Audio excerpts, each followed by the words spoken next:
Yeah. So good evening everyone. It's already 6:05, so we'll start today's class with you four people only. So this week professor discussed about the differential interference contrast, fluorescence microscopy, and then he had some tutorials, videos on how to prepare the samples and everything. And then he discussed some of the numerical answer type questions for the same. And I guess the optical microscopy part is over now. And so then he'll start from the scanning electron microscopy, that is SEM, from the next week. So this week will complete this optical microscopy. You had the two assignments. One was the practice assignment and one is the quiz assignment. So we'll first discuss about the basic things which professor have discussed in the class, and then we'll go to the questions, the practice assignment and the quiz one. If you have any doubt in the between, you can raise your hand or you can unmute yourself. If I am not able to see you for 1 minute or two, then you can directly unmute yourself and ask the question in between. So I'll start the lecture.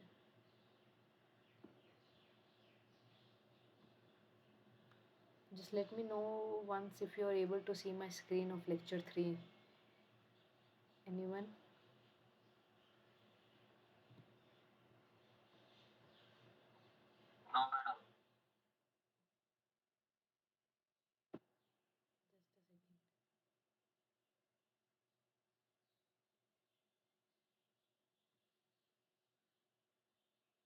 Are you able to see now in the presentation mode?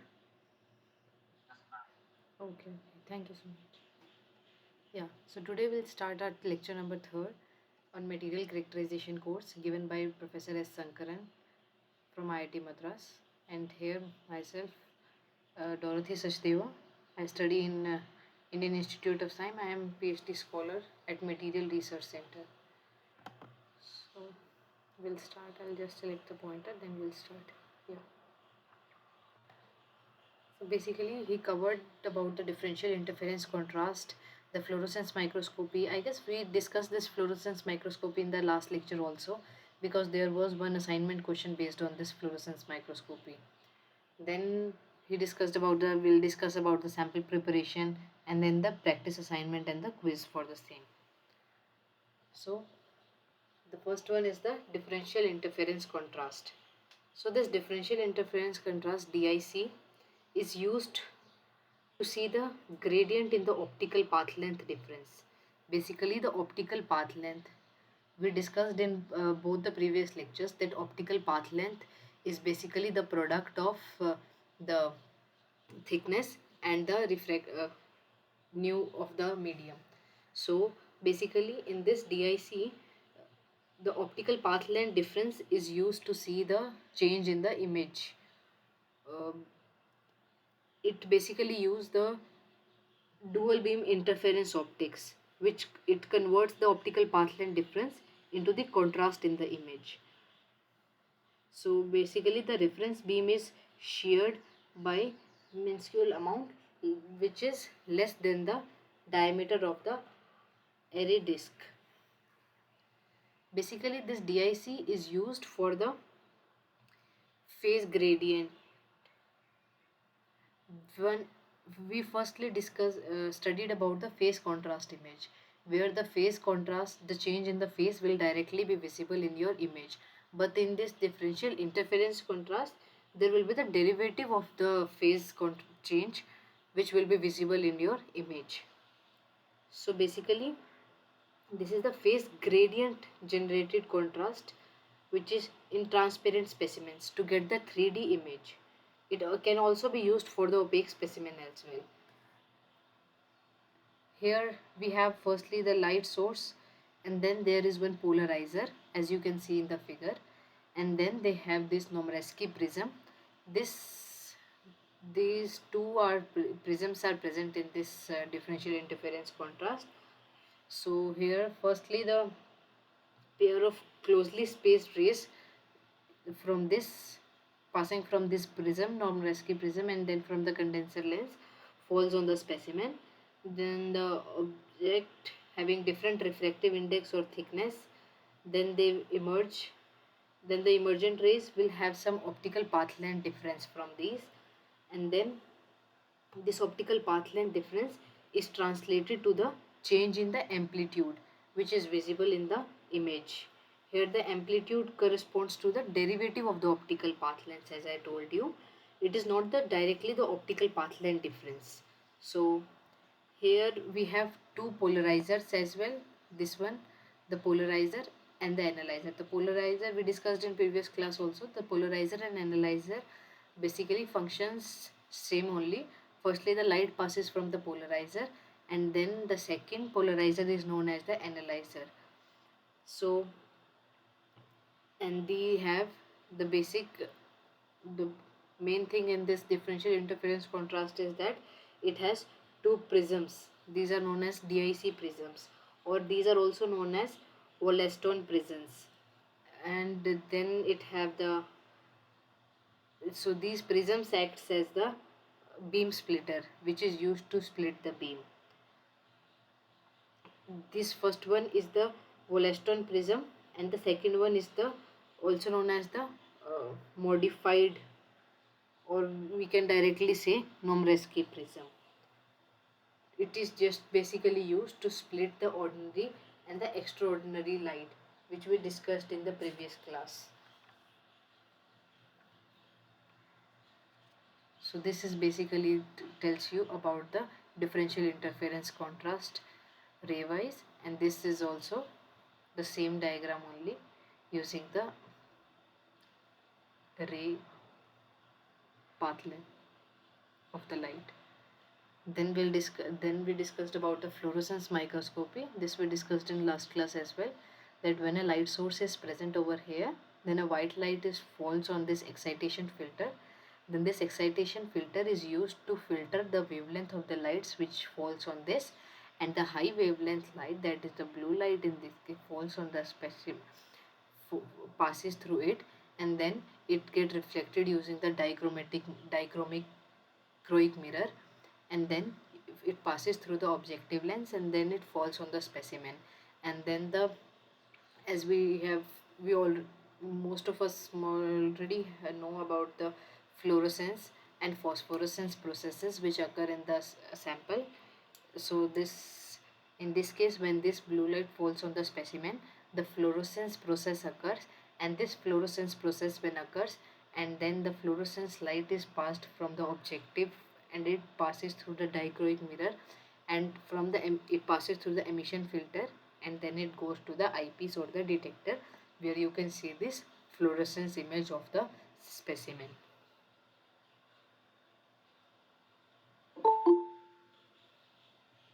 Just a second, someone is in the lobby, I guess.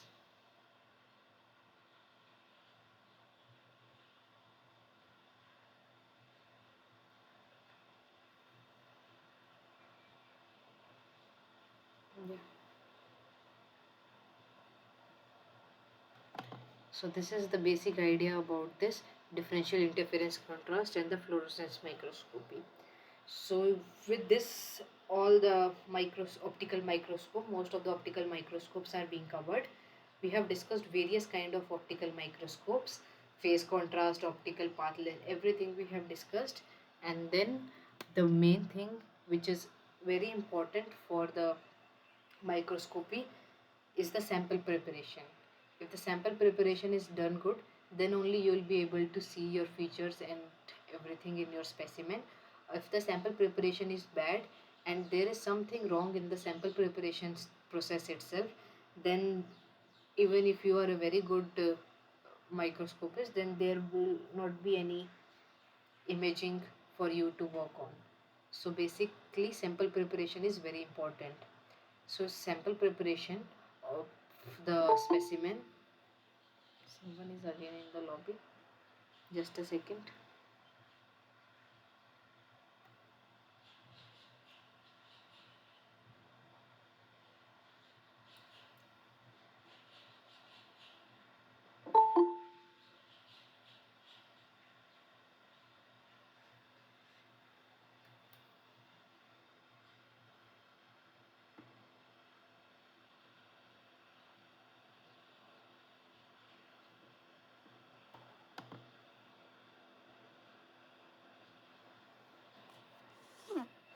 Basically, we were discussing about this sample preparation. So, sample preparation is very important for our imaging process. So, it is done. So, basically, sample preparation of specimen for optical microscopy is done by the respective steps. Firstly, the cutting is required. Like the specific tool should be used to cut the specimen, and then the preliminary preparation, where we used to rub the specimen on a certain rough file to get a smooth surface area. Then, if the specimen size is too small, then we used to mount the small specimens for easy handling.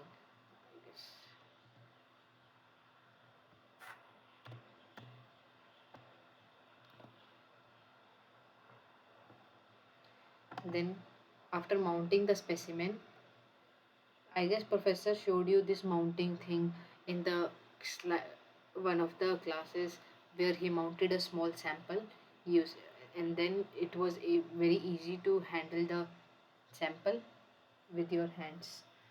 And then after mounting the sample, we should do the fine grinding, where we need to, basically our aim is to smooth the surface of the specimen.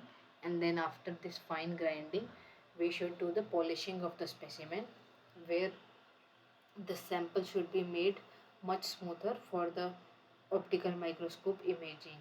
And then we do chemical etching of the same surface.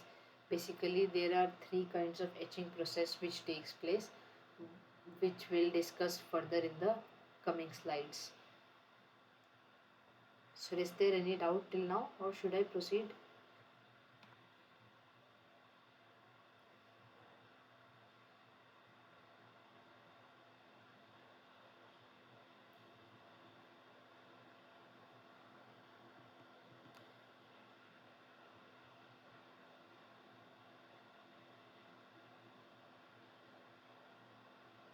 I guess you don't have any doubt. I'll proceed with the sample preparation.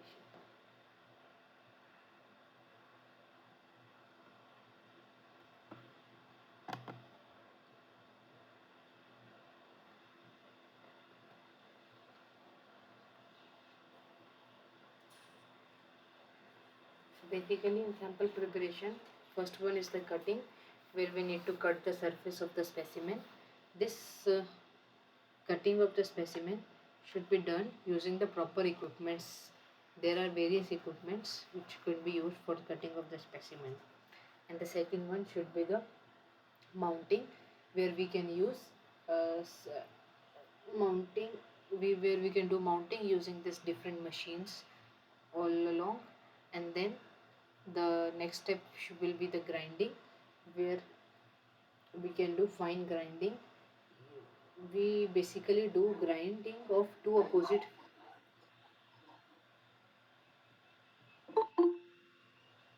Does anybody have any question?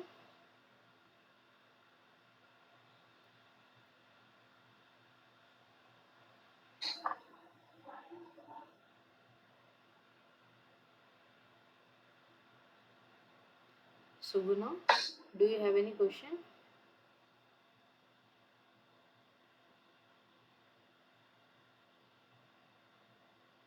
Are you there? Is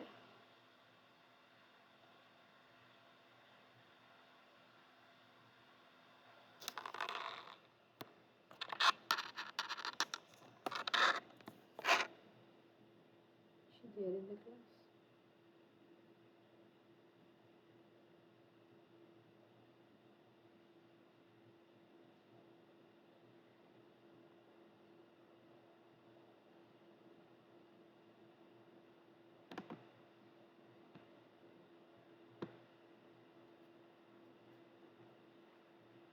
So firstly we do cutting of the specimen using the proper equipments. Then we do mounting of the sample using this different kind of machines. And then we do this fine grinding. Grinding basically is done on two opposite faces to flat the surface of the on bench grinder till they become parallel to each other. And then we need to turn the specimen 90 degree, and then do grinding again to remove all the scratches present on the surface using this grind.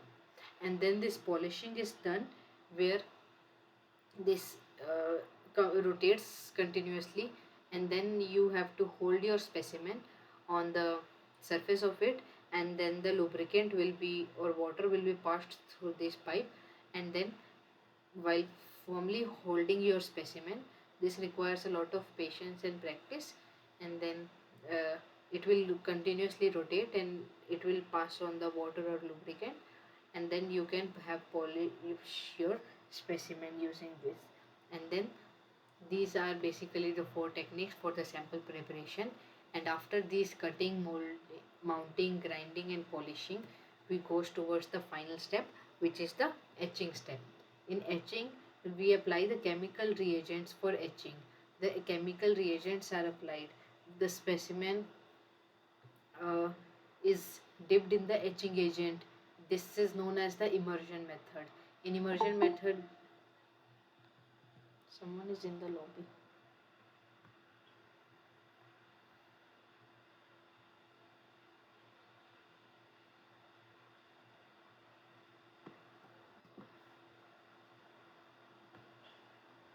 Yeah.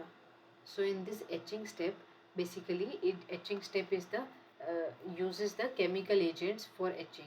It is basically of three types.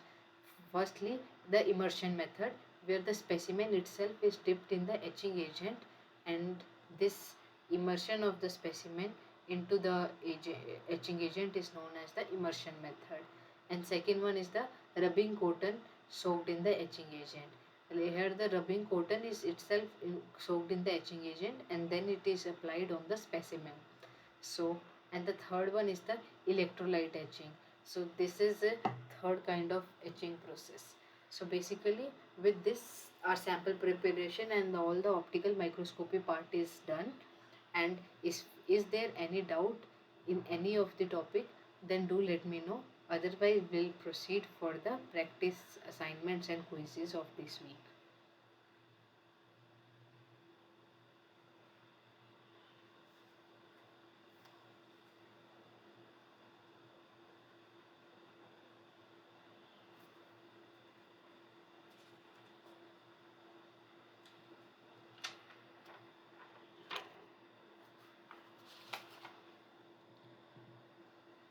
Do you guys regularly submit your assignment on the portal?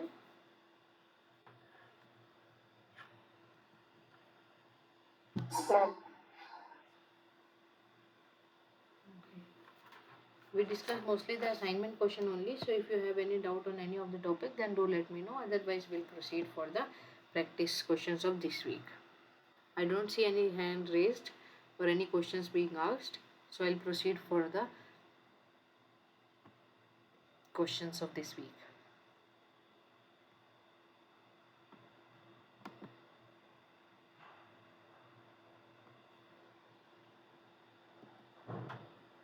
So this is for the practice assignment of week 3, assignment 3. The first question says that the crystals of different orientations are etched in different rates. This result in contrast change due to ledges formed at grain boundaries, change in crystal orientation, elongation of grains, or resolution change. Can anybody of you suggest me the answer of this question? Option A. Option A, yeah. The contrast change due to the ledges formed at the. Is someone in the lobby?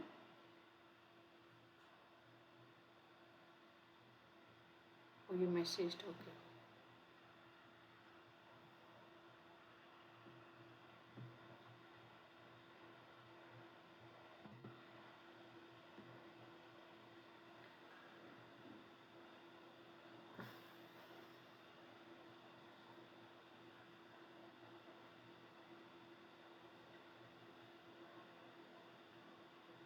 So when etching is done at different rates, it will result in the contrast change with due to the formation of these ledges at the grain boundaries. The change in the crystal orientation won't take place at different rates. Elongation also will not take place, and resolution also will not change. So option A is the correct answer for this question. The second question says, what is the useful magnification of a microscope if the numerical aperture of the objective lens is zero point 0.9.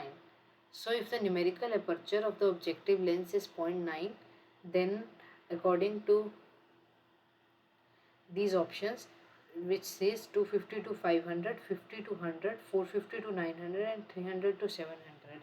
So if the numerical aperture of the objective lens is zero point 0.9, the useful magnification of microscope will be 450 to 900. That is option C will be the correct for this case.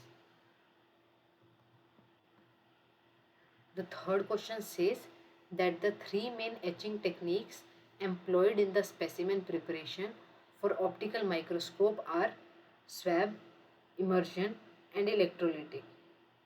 Which among them are done manually? All these three techniques we studied in today's PPT. Swabbing using the cotton. Uh,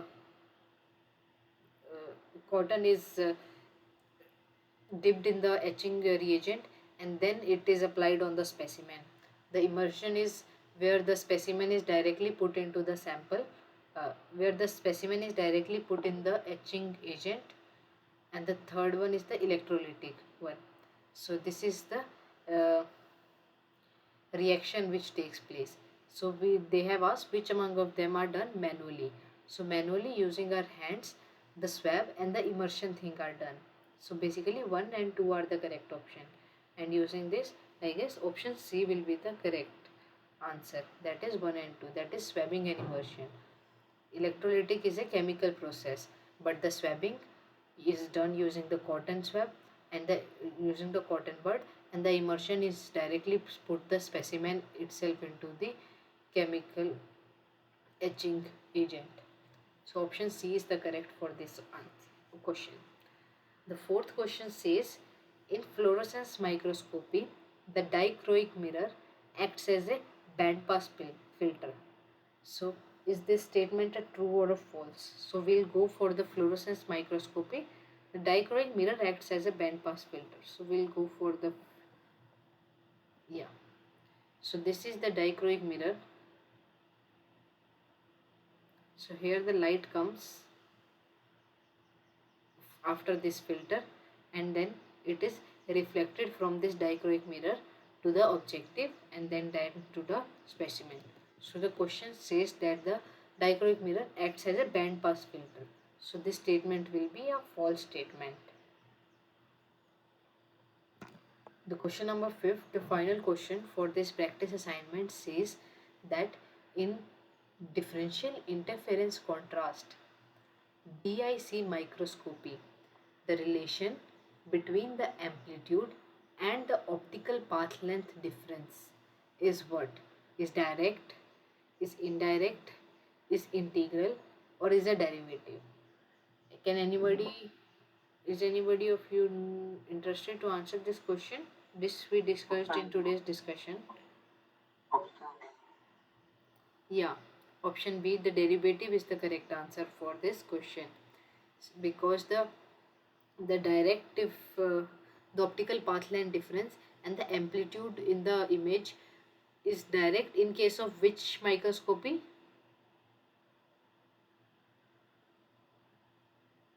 Can anybody tell? It is direct in case of which microscopy?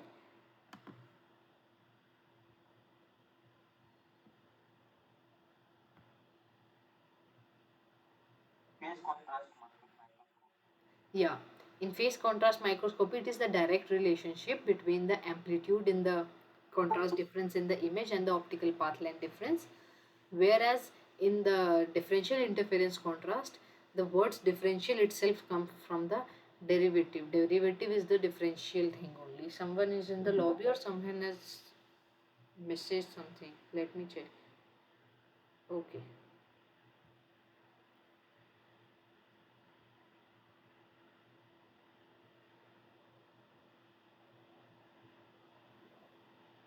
Yeah.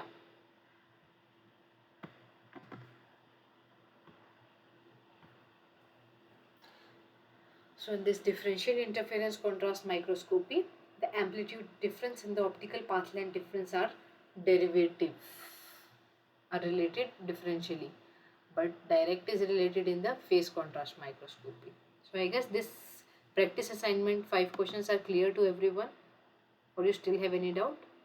If no, then we'll move towards the next quiz of week 3. So question number 1 says, how should the initial focusing of the microscope should be done? So the professors have showed you various videos as well for the use of the microscopy. So if anybody will be able to answer this question, I'll be really happy to hear from you guys that what should be the answer for this question number 1. How should the initial focusing of the microscope should be done? As most of the slides uh, videos have been shown to you to use the optical microscope. Can anybody?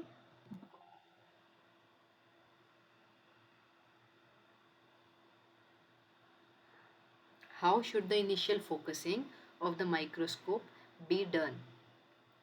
With the coarse focusing, moving the lens towards the specimen. With the fine focusing, moving the lens towards the specimen. Or with the coarse focusing, moving the lens away from the specimen. And with the fine focusing, moving the lens away from the specimen. They are asking about the initial focusing. So basically the initial focusing, I'll go to the presentation mode again and then I was there.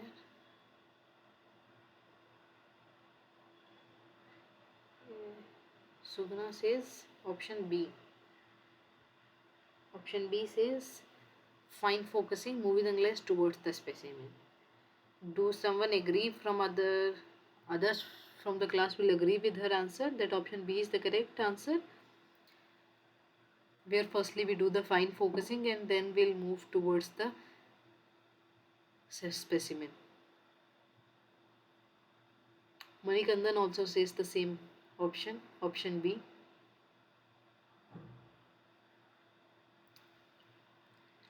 Can anybody contradict them? They have asked about the initial focusing. So for initial focusing, we firstly do the coarse focusing. The fine focusing is done for the final image of the specimen.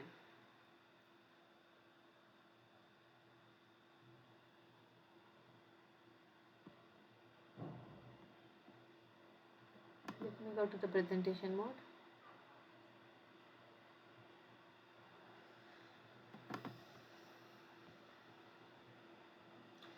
So they have asked about the initial focusing. Initial focusing is firstly the coarse one, and then we need to move the lens away from the specimen. So in this case, option C is the correct option. That is, firstly we'll do the coarse focusing, moving the lens away from the specimen, and then we'll do the further fine focusing. The second question says, is anybody having any doubt or all are with me?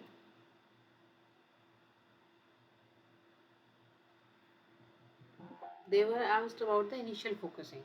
So initial focusing, coarse focusing will be there. Fine focusing will be done for the final imaging of the specimen.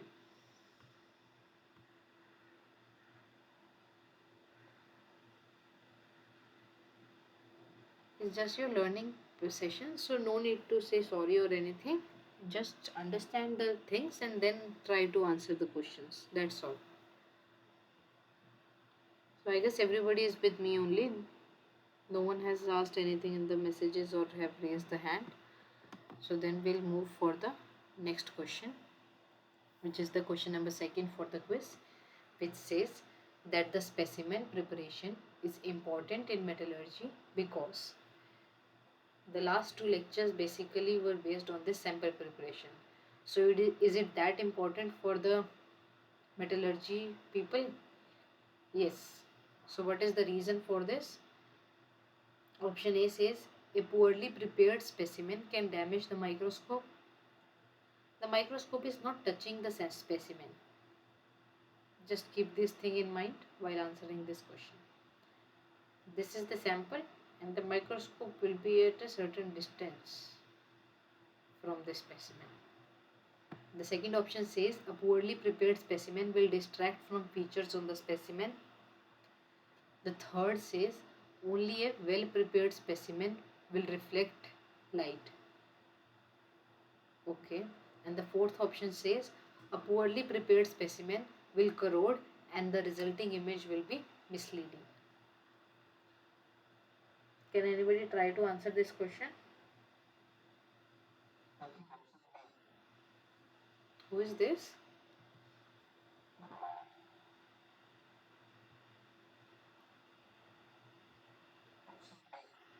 Okay, it's Rajesh Khatri. Okay. Yeah. So option A says can damage the poorly prepared specimen can damage the microscope. Since the microscope is at a certain distance from the specimen, so this is not the case. Sorry.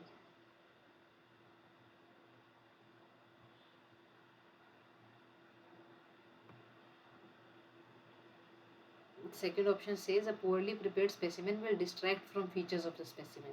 So this is the correct option.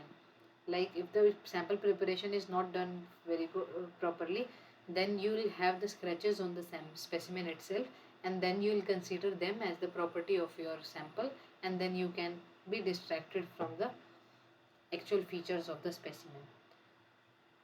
The light will be reflected from the poorly prepared sample also, but the features will not be there. You will get different kind of features, and you will consider that them as your features of your specimen.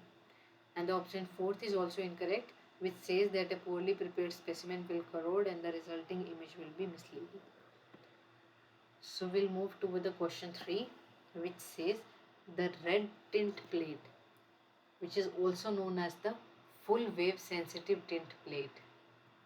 The red tint plate, also known as a full wave sensitive tint plate, increases the contrast in a polarized light microscope because,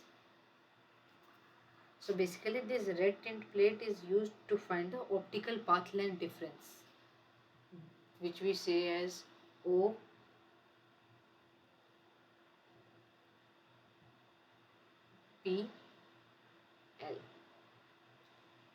So this red tint plate is used to find the optical path length difference.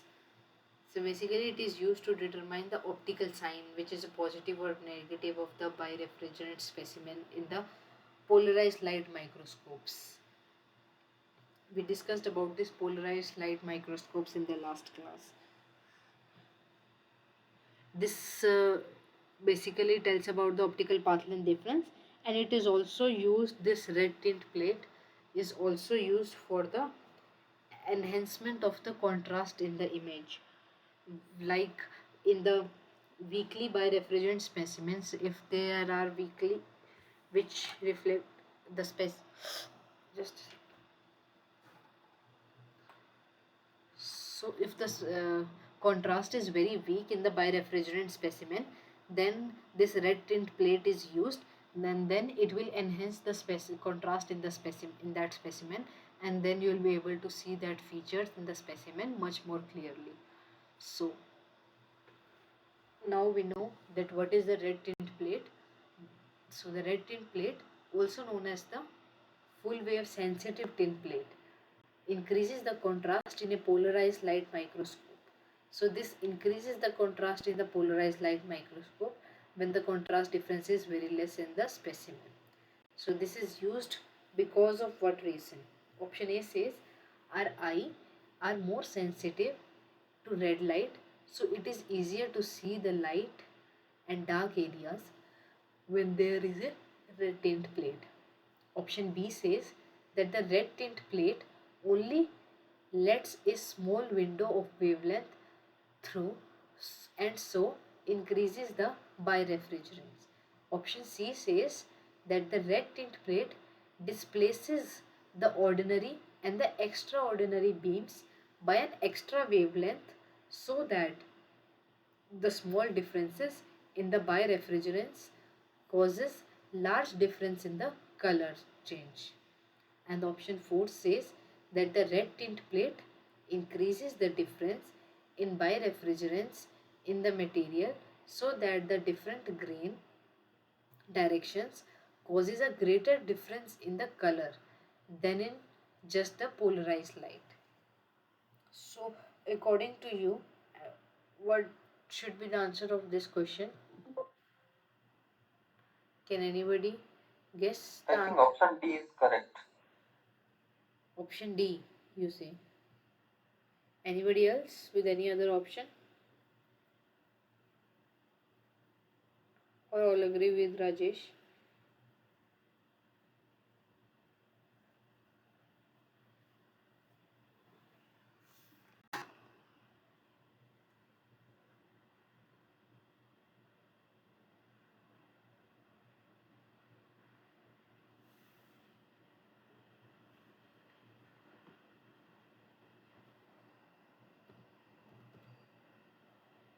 So we'll move to the presentation again.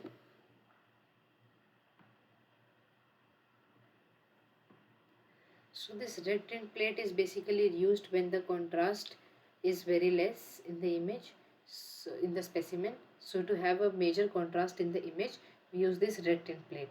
So this red tint plate basically, the option in this case, option C is the correct option, which says that it displaces the ordinary and the extraordinary beam by an extra wavelength, so that the small difference in the birefringence cause large difference in the color. The option D is incorrect, which says that the red tint plate increases the difference in the birefringence in the material. It doesn't increase the difference in the birefringence in the material itself. It just displaces the emergent rays, which are the ordinary and the extraordinary ray, as we discussed in the last class. So these are basically the emergent rays. So it just displaces these rays and then have the wavelength difference which is higher than the original wavelength difference between these two rays, so that this difference uh, is increased, and the small difference which was originally present will cause the large difference in the color, and then you will be able to see in the image a huge difference in the contrast of the two different phases of your specimen. So did you got why option D is incorrect and why option C is the correct one? Yes, madam. Okay. So it basically does that.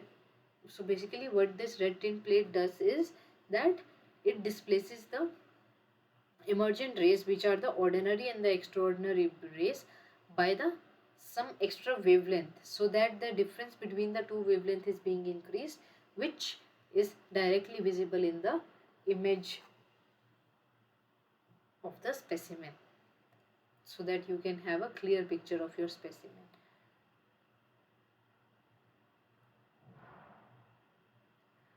So then if you don't have any doubt and you are all agreeing with me with the option C, then we'll move toward the question number 4, which says that the contrast is in reflected microscopy tends to be caused by.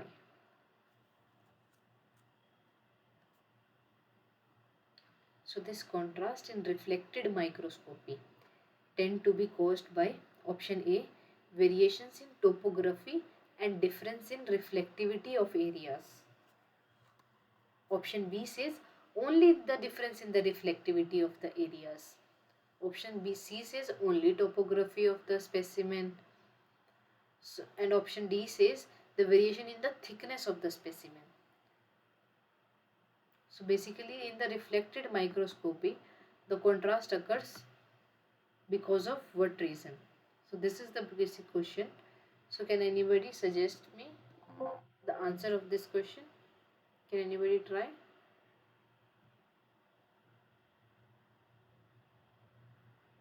In this reflection microscopy, the contrast in the image will basically be due to the topography or the difference in the reflectivity of the specimen, or it will be due to both, or it will be due to the thickness of the specimen.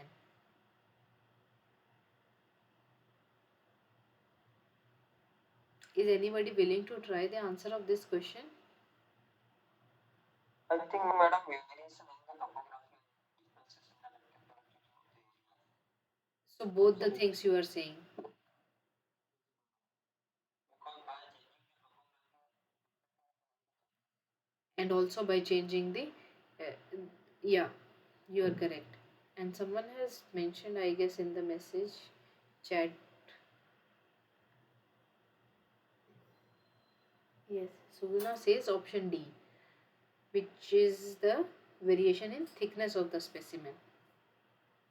Only these two students are answering the question or even trying to answer the question. Rest all you all also can try to answer the question. It doesn't matter if it's correct or incorrect. Just try with the basic understanding what we have done till now. Try to answer these questions. We are basically here for the discussion thing only. You're not being evaluated here. So you can chill and answer anything you want to.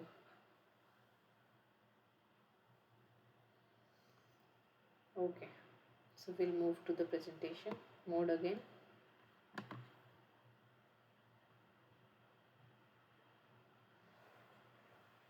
Yeah, so in reflected microscopy, the contrast difference will be occurred due to the, so here option A is the correct answer. That is the variation in the topography and the difference in the reflectivity of the area. So both these two things, that is the topography of the specimen and the difference in the reflectivity of the area. Both these three, both these two things will contribute in the contrast of the image in the reflected microscopy case. So then we'll move toward the question number 5, which says, if a graticule is observed under the 10x lenses of microscope. So can anybody tell me what does this 10x means? Since we have been discussing about this microscopy from a long 3-week class, can anybody tell me what does this 10x means? Yeah, so it is basically the magnification. X means the times, the multiple. If your specimen is 1, and then it will be 10 times in your image.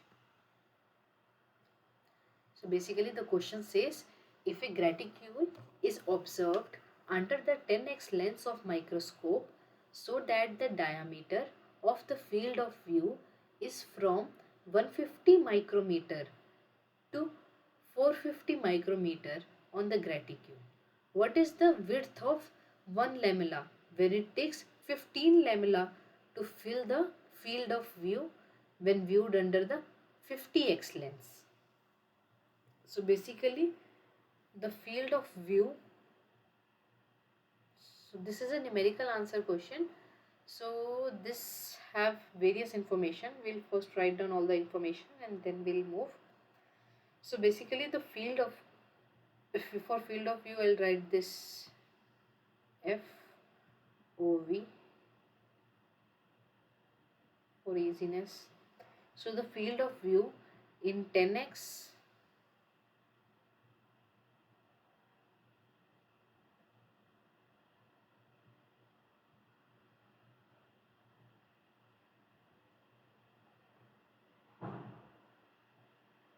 is basically from 150. What the question says is basically from 150 to 450 micrometer.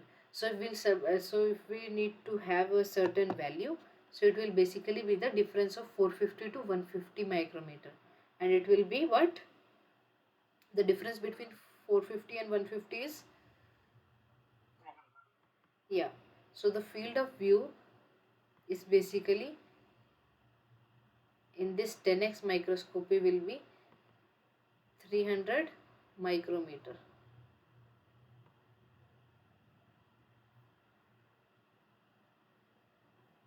and this field of view in 50x lens.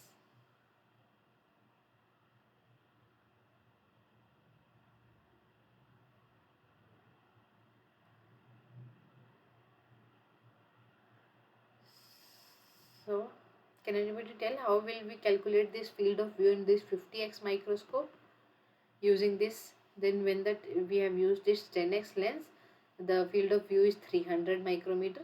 So in 50x lens, the field of view will be,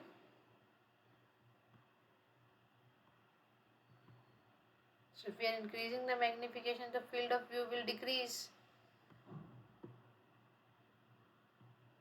So this will be decreased by 5 times,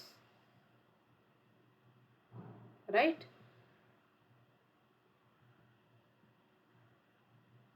All are with me?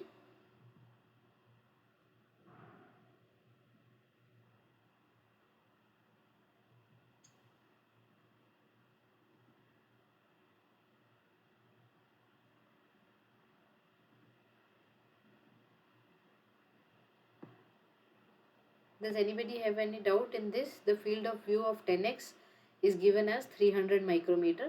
So for 50x it's for 1x it will be 300 divided by 10, and for 50x it will be the sorry for 50x it will be just you with the 10x it will be 5 times lesser, so it will come out 60 micrometer.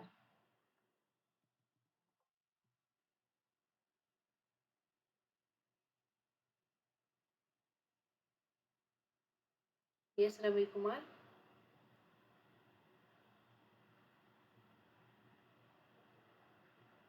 you have raised your hand. Do you have any question?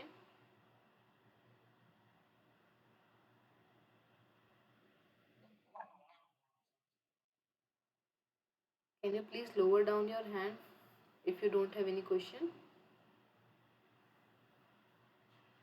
Okay, thank you. So basically when the magnification increased, the field of view will decrease. So for 10x the field of view is 300 micrometer, and for 50x magnification the field of view will decrease 5 times and it will become 60 micrometer. And the question says that in the 50x lens the the field of view is covered by the 15 lamellas, and then they have asked for the width of one lamella. So if this 60 micrometer is our field of view for 50x, and then the question says that this field of view that is 60 micrometer is covered by this filled by the 15 lamellas. So 15 lamella, I'll write 15L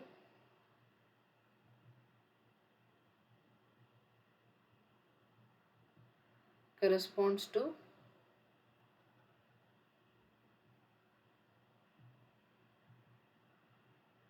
sorry,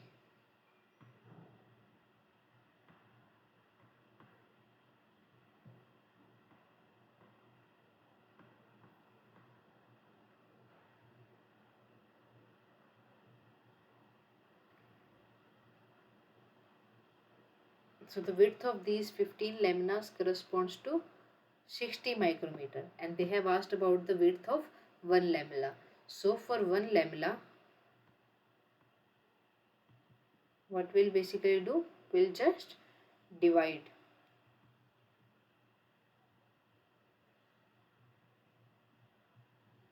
So this is 60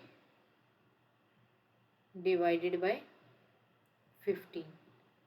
This will give the width of one lamella. So this comes as, so the correct option will be, anyone? Option D. Better. Yeah. So the correct option will be option D, 4 micrometer. So I'll just repeat this question for more clarification. So basically they have given that if 10x microscope is used, then the diameter of field of view is from 150 to 450 micrometer. So we can just minus these two and calculate the exact field of view value for the 10x lens. And then they have said, they have asked for the width of one lamella, and they have told that for 15 lamella cover all the field of view for the 50x lens.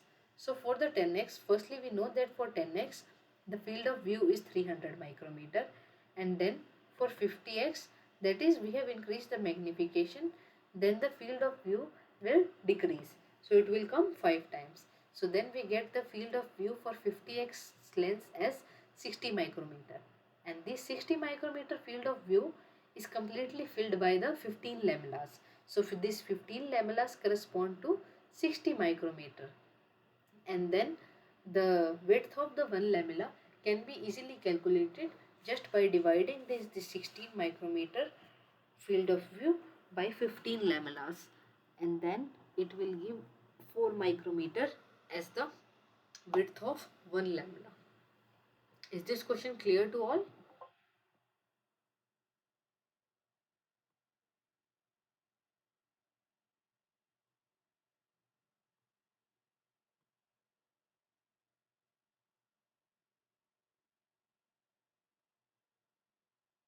So now my connection is poor. Is everybody facing the same issue? No, are you able to hear me? Earlier you were able to hear me, or there was some network interruption from my side or Suguna's side? Okay, okay. Suguna, can you please check your internet?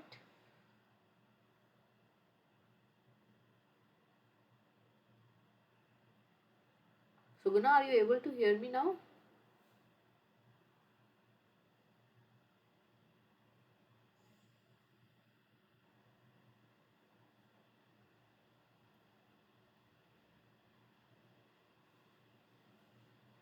From my side, I guess the Wi-Fi is working fine. Everyone is not facing the same issue. I guess the issue is from your side only.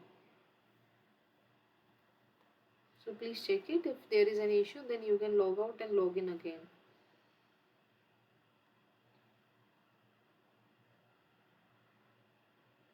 So this question number 5 is clear to everyone. To calculate the width of one lamella using this field of view of different lenses. Okay, okay, very good. If this is the case, then we'll move towards the next question. Question number 6 of your quiz of week 3, which says when the aperture stop is made smaller, which of the following statement is the correct statement? When the aperture stop is made smaller, that is from the bigger aperture we have made a smaller aperture. So the statement 1 says that the depth of field and contrast increases. Option statement 2 says the resolution decreases, and option 3 statement third says that the brightness increases. So can anybody tell me what should be the answer of this question, since we have already discussed about the size of aperture and everything? Can anybody try? Just give us a guess. Just give it a guess. When we are decreasing, when we are making the aperture stop smaller, which of the following statements will be the correct? The depth of field and contrast will increase, or the brightness will increase, or the resolution will decrease.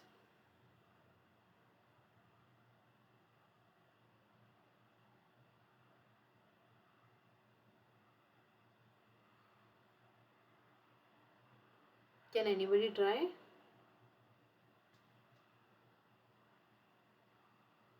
No one is interested, I guess. Everyone just want to answer and then want to leave the lab class. Yes. Yes, Ravi Kumar. Yes, Suguna says option A is the correct.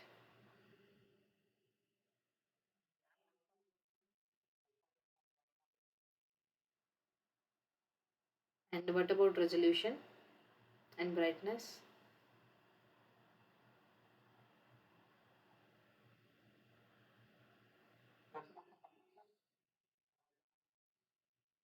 So you are saying all the options are correct. And this Sarvana Devi says option B is the correct. That is, both statement 1 and statement 2 are correct, and statement 3 is incorrect. Okay. If so, there are a lot of confusions with all the answers. Everyone have a different answer. So basically, this no need of this point pen. I'll have pointer only. Yeah. So when the aperture stop is made smaller, so the when we have a smaller aperture size, so the brightness will not increase, brightness will decrease, because less amount of light is then traveling from this aperture hole. So statement 3 is incorrect,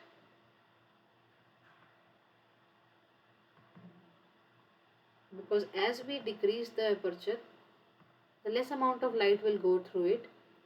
So the brightness which we are seeing on the specimen will decrease in any case, it will not increase.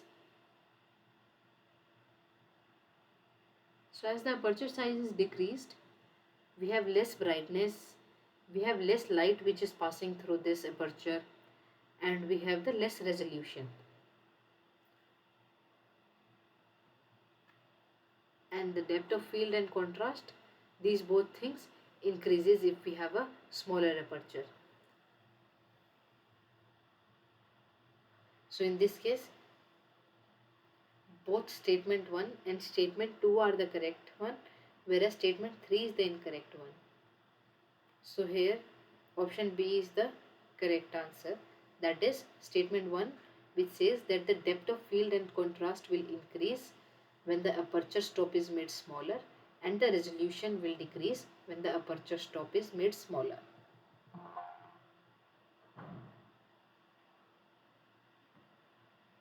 Ravi Kumar, did you got that why statement 3 is incorrect? Okay, okay. Anybody any doubt? Or we should move to the next question?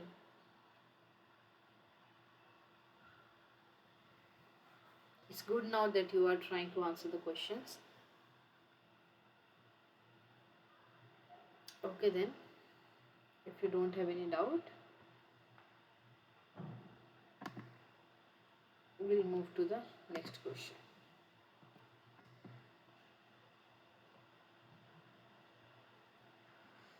So this is clear, I guess, that when the aperture size is made smaller, the brightness will decrease, resolution will also decrease, the depth of field and the contrast will increase.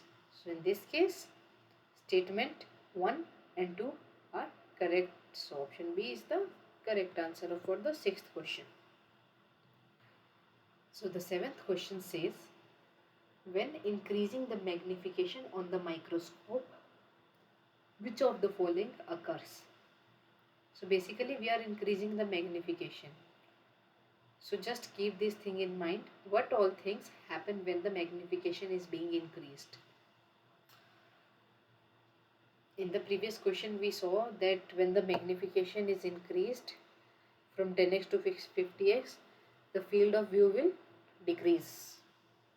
Though this is not in present in this option, I'm just telling you for the general information, since we discussed in the last question only. So basically, when the magnification is increased in the microscope, which of the following will occur? Option A says that the depth of field increases. Option B says the resolution limit decreases. Option C says the visible area decreases. Option D says the contrast increases.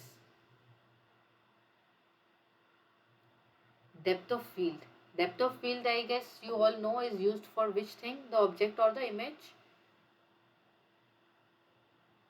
This you all should answer. We have discussed this a lot in the previous classes.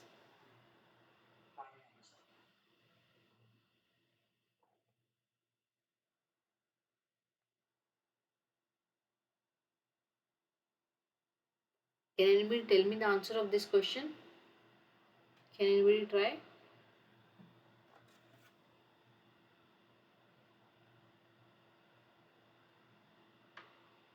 When we increase the magnification, what all things changes?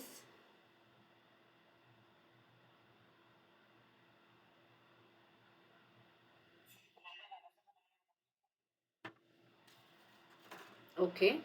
Ravi Kumar says that option C, the visible area decreases. And I guess Sonia says option A, that is the depth of field increases. Sonia, you are saying answer for this question only, no? Question number 7.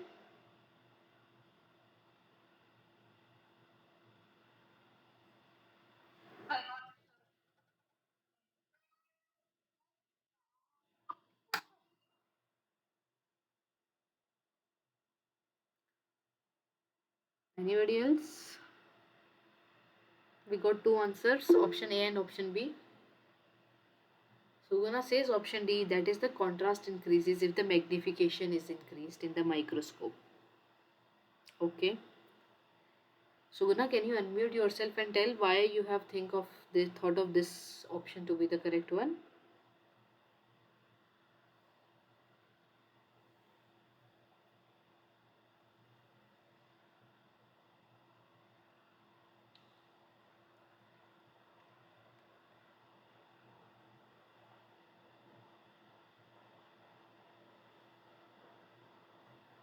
If no, then we'll discuss for each and every option and then we'll come to the final answer.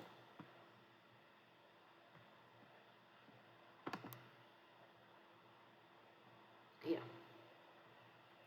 So basically the question says that when the magnification of the microscope is increased, which of the following things will occur? So when the magnification is basically increased in the microscope, the resolution limit will remain the same. So this option is incorrect. Depth of field decreases. It does not increase with the increase in magnification. When we are increasing the magnification, the depth of field will decrease. So this option is incorrect. Option C says that the visible area decreases. What does the visible area in this option mean to you? We discussed in this last one, no? The field of view. Can anybody tell me what is field of view and what is this visible area?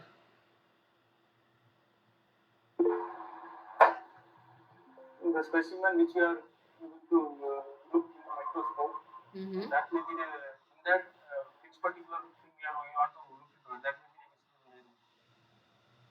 And the field of view will be the more or less the field of view and the visible area is basically the same only, no? Field of view may be in that specimen is the by means of increasing, for example, if we, for example, if we find some 3 to 4 spots in a specimen, in Mm-hmm. that you want to concentrate on one particular spot, then automatically I want to increase the magnification and let me look into that corresponding spot, then that may be the visible area of me with respect to that point. And the field of view basically also means the same thing, no? The view or the area which you are viewing in your specimen.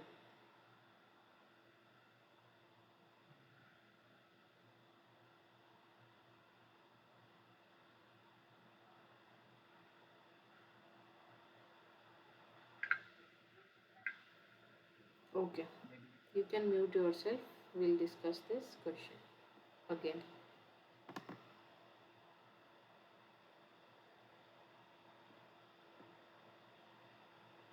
So this says with increasing magnification, the depth of field increases. This option is incorrect. All are with me. The resolution limit decreases. No, it remains constant. So this is also incorrect. The visible area decreases. This option is the correct option because as we increase the magnification, we will we are focusing. So if this spot is your feature which you want to see in your sample, and as you increase the And now initially, for example, this is your specimen and this dot is your feature. So now you are seeing this much of area, and when you increase the magnification, your screen will be this much only, the same only, but your feature which you want to see will get elongated. It will not be a spot. So now the visible area. Earlier you were seeing your feature. You were not being able to resolve it, but you were seeing your feature as well as the other area of the sample. But when you have increased the magnification in the second case, in this case, then you are seeing lesser area with the more of the thing feature you are looking for. So the visible area is being decreased as you increase the magnification. The contrast remains the same. So option D is incorrect. So option C, that the visible area will decrease when we increase the magnification of the microscope. So this is the correct option. Are all of you with me, or you still have any doubt in this question number 7?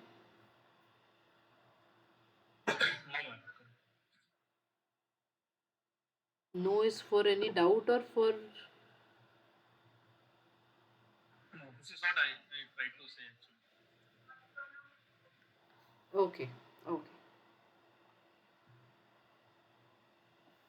okay then. I guess you all understood the answer of this question number 7.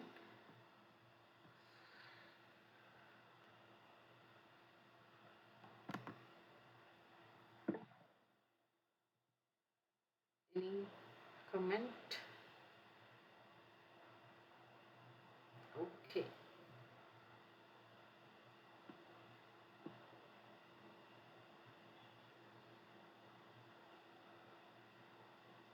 Question. So then we'll move toward the question number 8, which says that an object of height 2 centimeter is placed perpendicular to the principal axis. So in this optical microscopy, if the lens is like this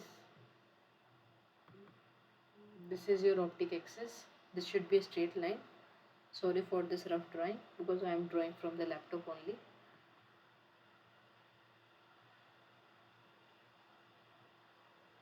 So this will be your object. So they have given basically the height of the object as 2 centimeter and it is placed perpendicular to the principal axis. So this angle is 90 degree. Of a convex lens of focal length 15 centimeter.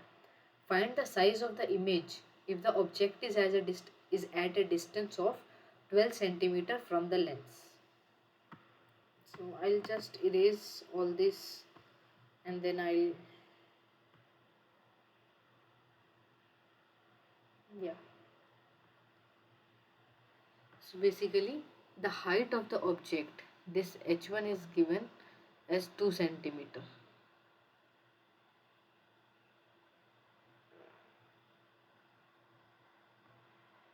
I'll write the values over here, all the given data. So h1 will corresponds to the height of the object, which is 2 centimeter.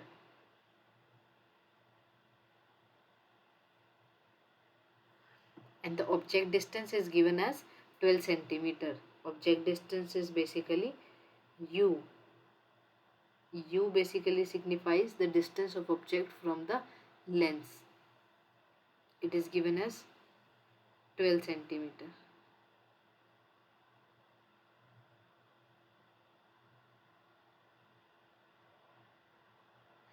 And we have also given the focal length of the convex lens.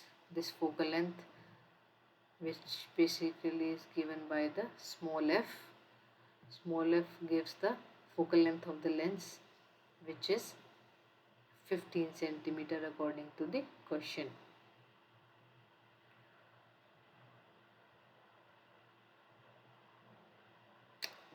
Sorry.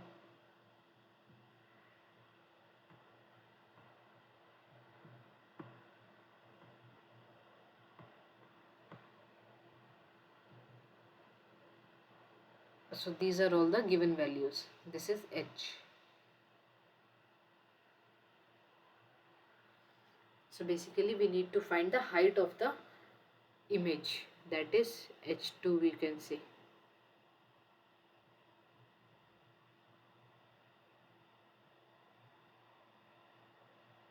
So any guesses how to proceed for this question? What should I do? So basically we first need to calculate the distance of image from the focal length, from the convex lens.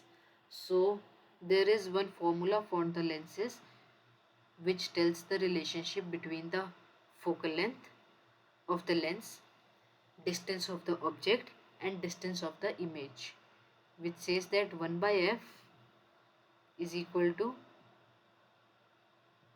anybody, what is the relationship? 1 by v minus 1 by u. So as we have already given the focal length of the lens and the distance of object, that is this u in the question, so we can easily calculate the v, which is the distance of the image from the lens. Can anybody calculate this value and let me know? I'll keep this.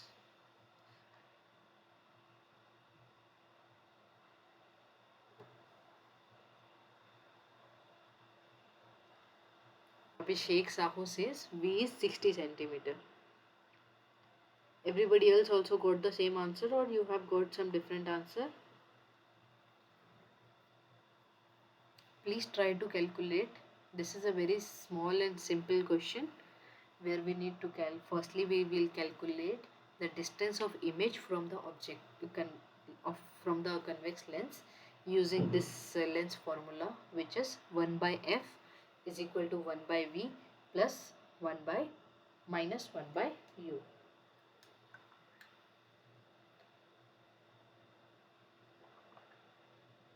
Anybody else other than this, Abhishek?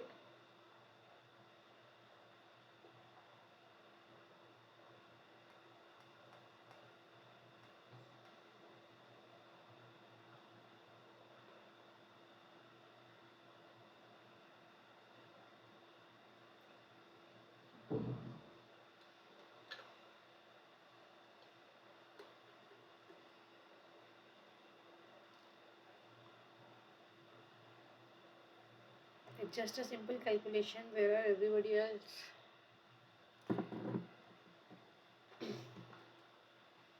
Okay. If no, then we'll proceed.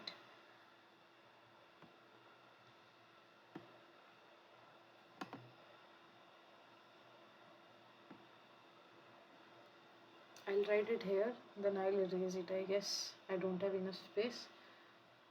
So 1 by v will be equal to 1 by 15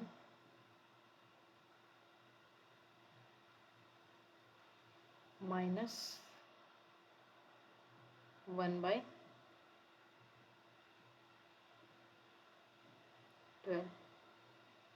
The LCM of these will be 60, and this 4 minus 5 will be minus 1, and then it will be minus 1 by 60, and then as a result we'll get the distance of image without any positive negative sign will be 60 centimeter.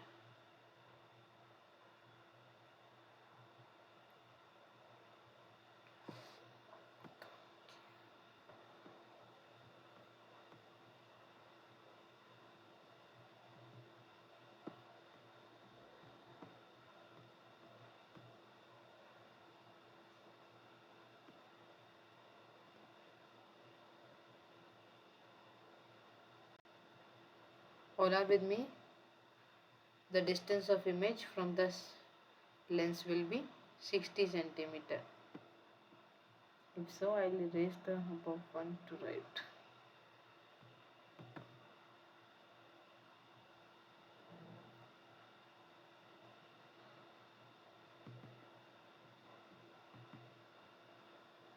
This want to be erased.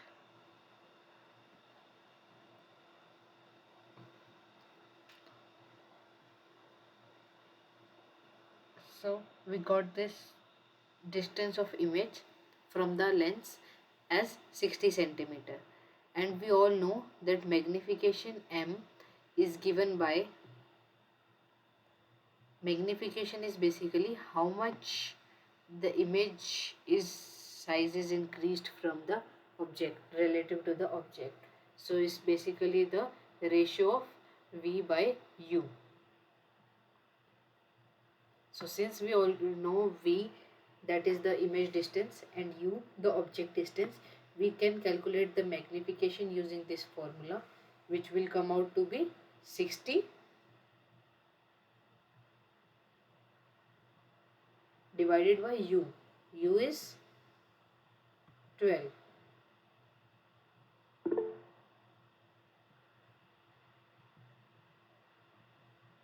So this comes out to be 5.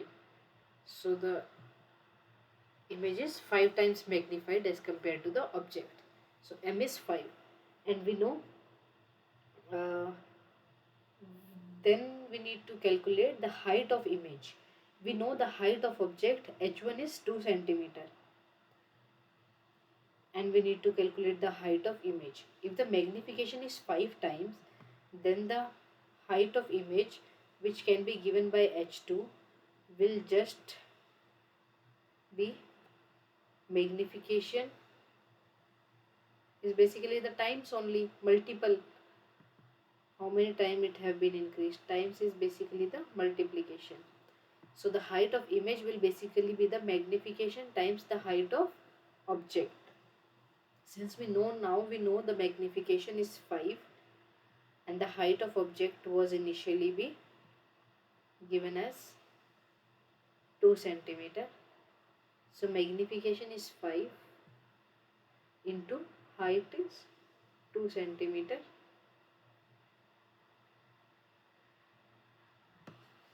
Sorry, this is basically I to write centimeter.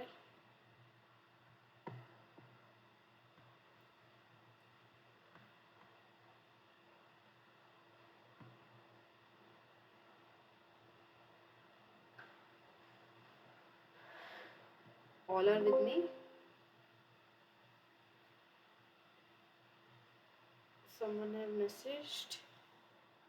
Abhishek Sahu have messaged. Answer is 10. Yeah, we also reached the same answer only.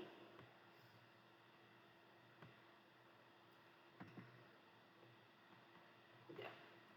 So basically, I'll just repeat this question, that if a height of an object is 2 centimeter, which is placed perpendicular to this principal axis of the convex lens, and this convex lens has a focal length of 15 centimeter, then we just need to calculate the height of the image if the object distance is 12 centimeter from the lens. So basically we have the height of object as 2 centimeter, object distance as 12 centimeter, and the focal length of the convex lens as 15 centimeter, and we need to calculate the height of the image. So we know the formula of lens as 1 by v, 1 by f is equal to 1 by v minus 1 by u. Since we know f focal length, u object distance, we can calculate the image distance using this formula, and we calculate it and it come out to be 60 centimeter. Then using this v image distance, we can calculate the magnification. Magnification is just the ratio of the image distance to the object distance. So it's basically 60 divided by 12, which comes out to be 5. So this lens is magnifying the object 5 times. So if the initial height was 2 centimeter and it is magnifying 5 times, then the height of the image will be 10 centimeter. 5 into 2 will give you the 10 centimeter. So in this case, your option A is the correct answer. All are with me? Any doubts? You can ask now. I'll keep this ink if you have any doubt.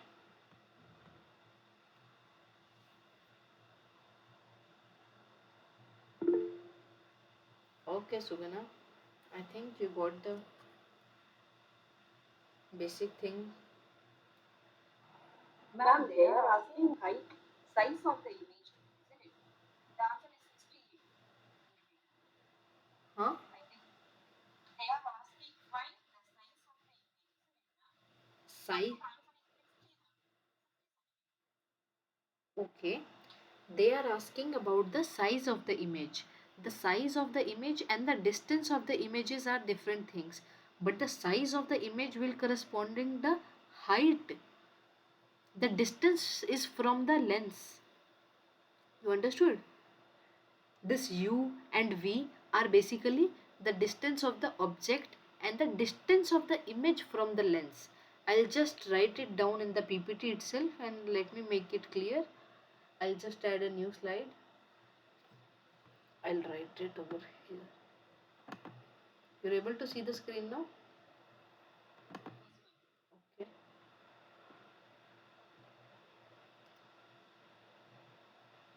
This is your convex lens. If this is your straight line, assume this is your straight line and your object is lying over here. Then the u is basically the distance of this to this. So this is u. This is the distance of object from the lens. The size of the object does not correspond to this distance. Size is basically how much big is it, which we can say using the height. If we are saying that it is kept perpendicular to this optic axis, no, then we can correspond the size of the object to be the height of the object. So as the question says that the size of the height of the object is 2 centimeter. Size and height are one and the same thing, but this u and v are different thing. U and v are the distance of the object and image from the lens, and the size and height basically corresponds to the size of this object and image. This does not have any relationship with the distance u and v from the lens.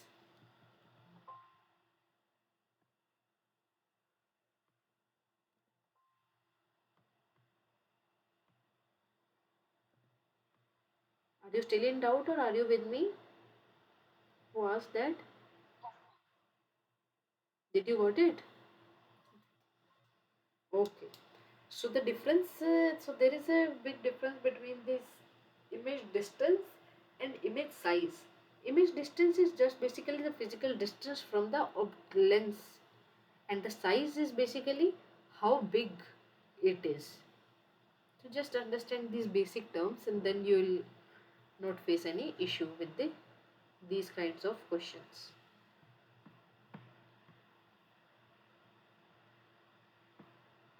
So I guess everyone got this answer, the same answer only for question number 8, which is 10 centimeter, right? Don't get confused with this 60 centimeter when you calculate the image distance. Yes? Anybody is in the lab class wanted to say something? Can please you raise your hand?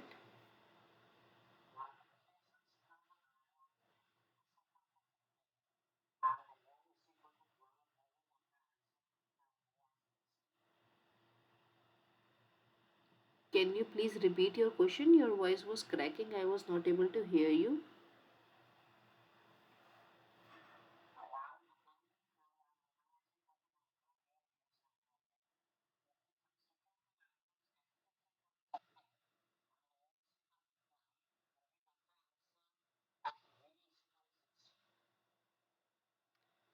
Yes, because u is the object distance which is kept in the negative direction.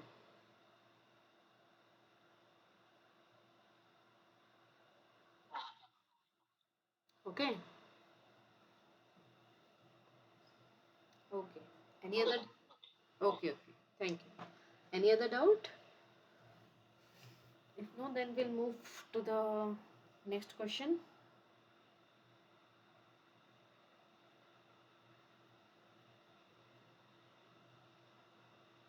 Since I'm not seeing any raised hands or any comments in the chat box, okay, then I'll move to the next question.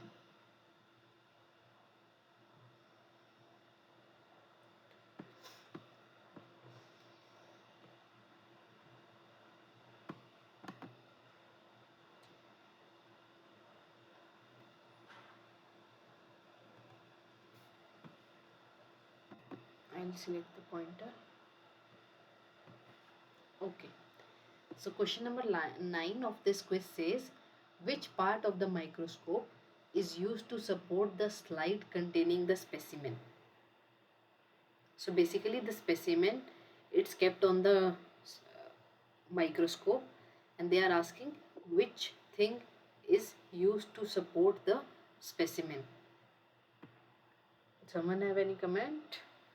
I guess.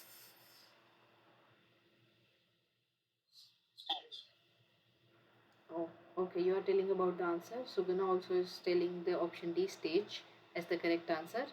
Any other comment, or should I go? Okay. So option, just a second. Let me go to the presentation mode. Yeah. Which part of the microscope is used to support the slide containing the specimen? The specimen is supported by eyepiece? No, it is kept very away where the all the emergent rays are being seen and evaluated. The objective lens? No, objective lens is above the specimen, but it does not support the specimen, slide of the specimen. Excuse me.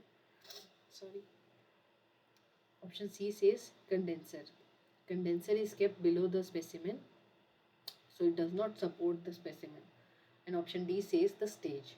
So as you can see in any of the microscope, yeah, this is the ray diagram, but I am just telling you using this diagram that the condenser lens is present over here, the objective lens is here, the eyepiece is here. So this sample is kept on the stage. So this stage is used to firmly keep the specimen.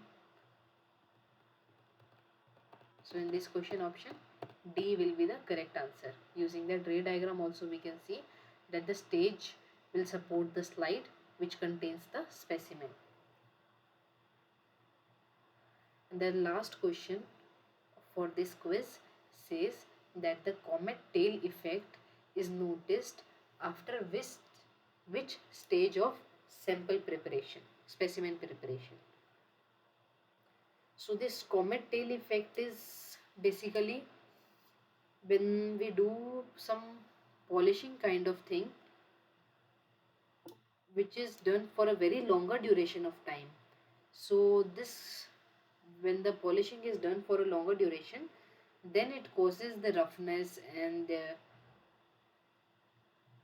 this comet tail effect is done. Somebody have any comment or something?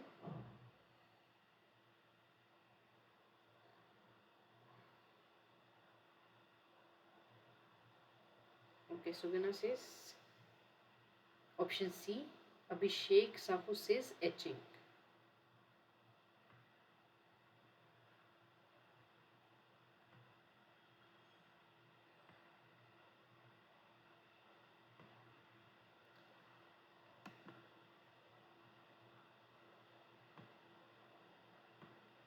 This comet tail effect, I guess, is basic.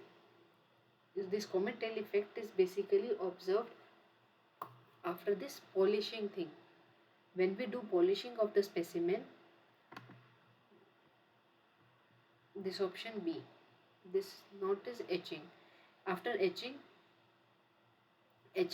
as we discussed, there are the three processes were basically there: the immersion one, and the swab one, and the electrolyte one.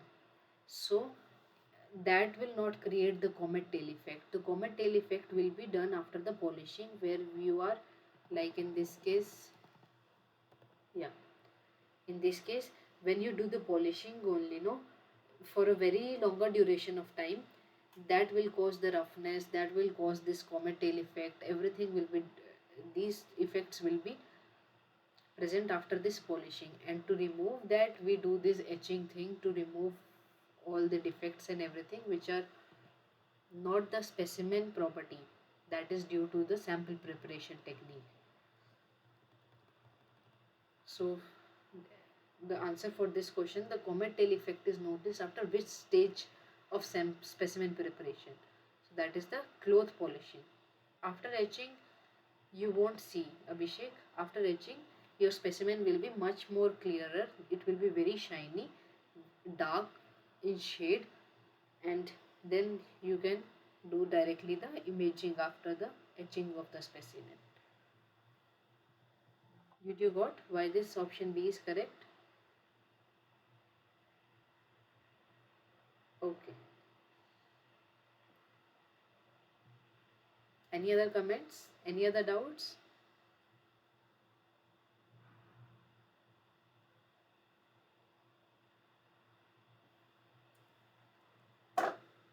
I guess this was the last question now.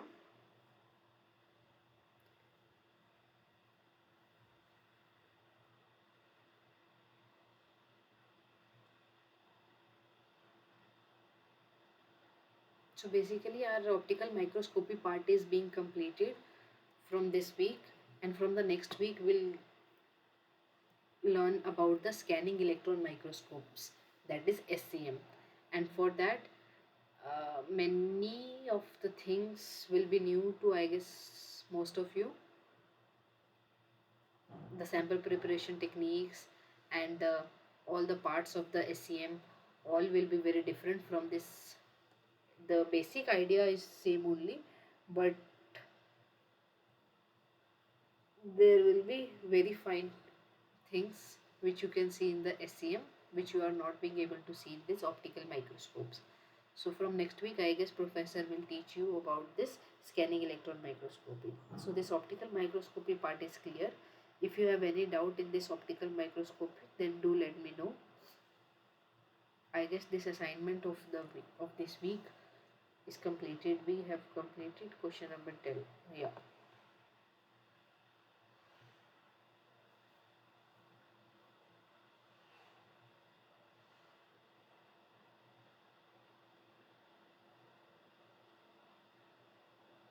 Are there any doubts? Any comments? How I can improve my teaching?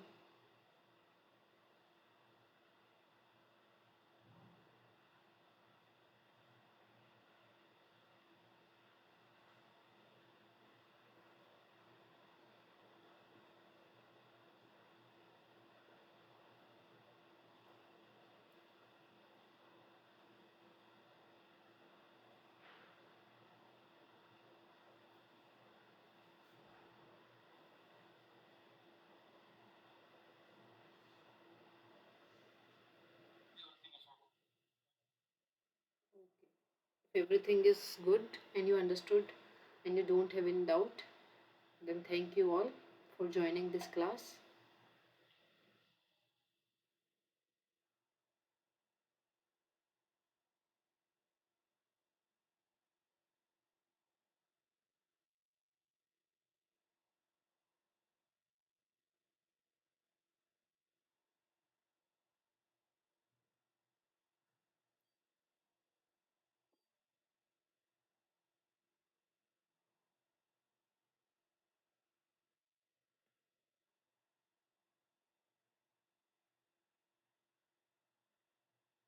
Thank you, Sugana, for your comments. If you need any improvement, then do let me know.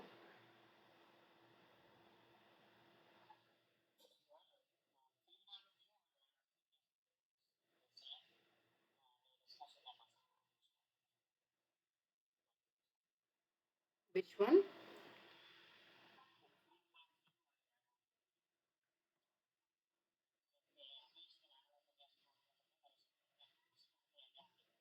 This one, no? Question number 5, the numerical answer type.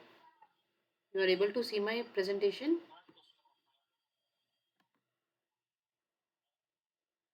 Then question, you're talking about this question number 7.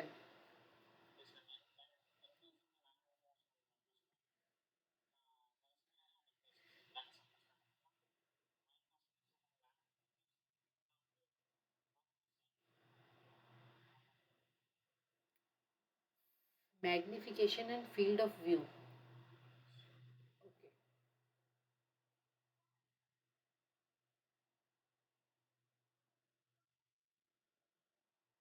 So as I was discussing in this example, that if this is your rectangular screen, and consider this rectangular screen as the similar size only, and initially you have your feature to be seen as a dot, but when you increase the magnification, it comes to be more clearer and more magnified, so that you can see all the features of your specimen. So basically here we are increasing the magnification from here to here to see the feature. So the field of view, basically the things which you are looking at, that decreases. You can see in this question number 5, they have mentioned then that when they have 50x lens, and when they have 10x lens, and when they have 50x lens. So basically they are increasing the magnification from 10x to 50x, no? So if they are increasing the magnification, then we calculated that the field of view decreases. Like in the 10x magnification, the field of view was 300 micrometer, but when the magnification was increased to 50x, the magnification, oh sorry, the magnification is being increased and the field of view is being decreased, because now you are seeing lesser. Field of view is what the area which you are looking at. So when you are increasing the magnification, you are just focusing at one single area rather than focusing on all the areas. You are just concerned about the small area and how that area which has your feature, and how is that is looking. You are looking that only that specific area at a higher magnification. So basically your field of view is decreasing when you are increasing the magnification. Okay.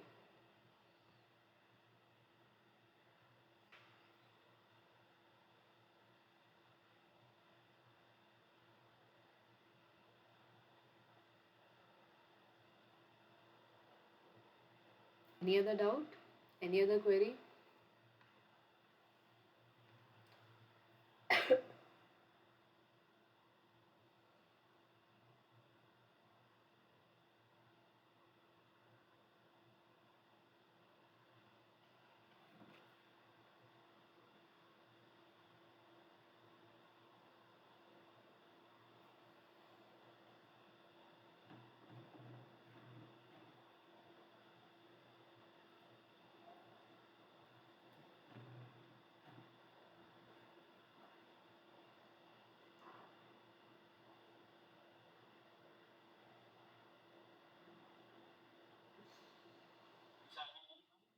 Yeah, if you don't have any doubt or any suggestions, then you can leave the meeting. If you have, then I am present here for 5 more minutes. Okay, thank you.